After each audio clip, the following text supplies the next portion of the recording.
গত এক সপ্তাহ ধরে বাংলাদেশে যেই অবস্থা আছে এই অবস্থার পরিপ্রেক্ষিতে ডক্টর মোহাম্মদ ইউনূস স্যারের নেতৃত্বে আমরা এখানে রাজনৈতিক দলগুলোর সাথে কথা বলেছি। গতকালকে এটা আপনারা দেখেছেন। এর আগের দিন ছাত্র সংগঠনগুলোর সাথে কথা না হলেও বরং বৈষম্যবিরোধী ছাত্র আন্দোলনের একটি অংশের সাথে কথা হয়েছে, যেটা সামনে হয়তো আরও এক্সটেন্ডেড হবে, আরও বৃহত্তর পরিসরে ছাত্রদের সাথে স্যারের আরও আলোচনা হবে।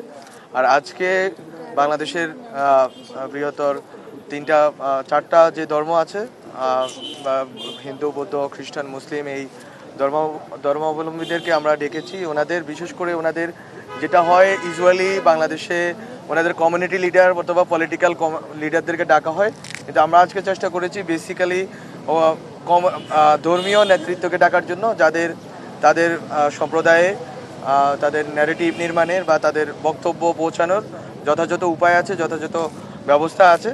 ফলত আমরা তাদের মাধ্যমে তাদের থেকে শুনতে চেয়েছি, ডক্টর মোহাম্মদ ইউনূস স্যার তাদের থেকে শুনতে চেয়েছেন, এবং তাদের মাধ্যমে আমরা একটা মেসেজ পুরা বাংলাদেশের কাছে এবং বাইরের যারা আছেন আমাদের দেশের পক্ষে বিপক্ষে সবার কাছে একটা মেসেজ পৌঁছানোর চেষ্টা করেছি যে বাংলাদেশের মানুষ সম্প্রদায়গত দৃষ্টিকোণ থেকে সবাই একটা পয়েন্টে আছেন, এক জায়গায় এসে মিলিত হয়েছেন, এবং জুলাই গণ অভ্যুত্থান পরবর্তী যে সরকার, এই সরকার যে কোনো মূল্যে যে কোনো ধরনের ষড়যন্ত্র রুখতে প্রোঅ্যাক্টিভ কাজ করবে। কোনো ধরনের রিয়াকশনারি কাজ এই সরকার করবে না, কোনো ধরনের হঠকারিতা এই সরকার আশ্রয় দিবে না, প্রশ্রয় দিবে না। বরং আমরা যত বেশি ন্যাশনাল কনসেনসাস ক্রিয়েট করা যায় সেই দিকে আমরা এগোবো, এবং আমরা আমাদের অন্তর্গত শক্তি, আমাদের দেশের ভেতরকার শক্তি, ভেতরকার সংহতি শক্তি বৃদ্ধি করব। বাইরে যতই ষড়যন্ত্র হোক না কেন, আমরা যদি ভেতরে এই দেশের মধ্যে ঐক্যবদ্ধ থাকি রাজনৈতিকভাবে, সম্প্রদায়গত জায়গা থেকে এবং আরও অন্যান্য ক্ষেত্র বিশেষ আমরা যদি ঐক্যবদ্ধ থাকি, বাইরে যত অপপ্রচার চলুক বাংলাদেশ এগিয়ে যাবে।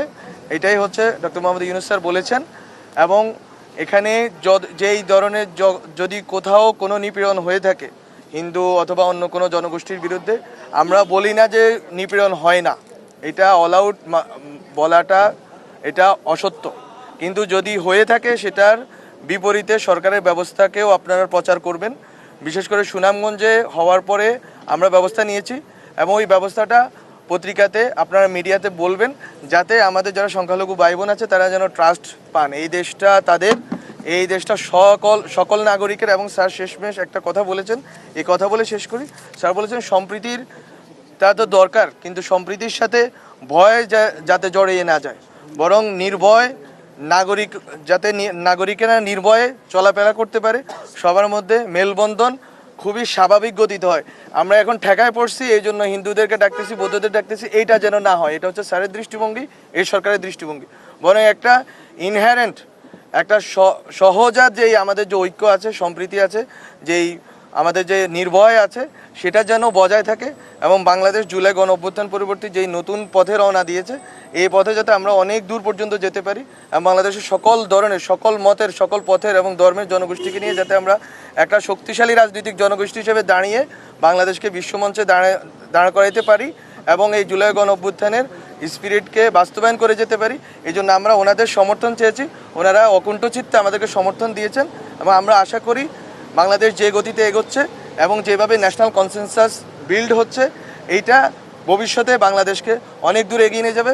এবং আপনারা মিডিয়া যারা কর্মী আছেন সবার সমর্থনে আপনাদের ফ্যাক্ট চেকিং থেকে শুরু করে তথ্য যেটা সত্য সেটাই বলেন।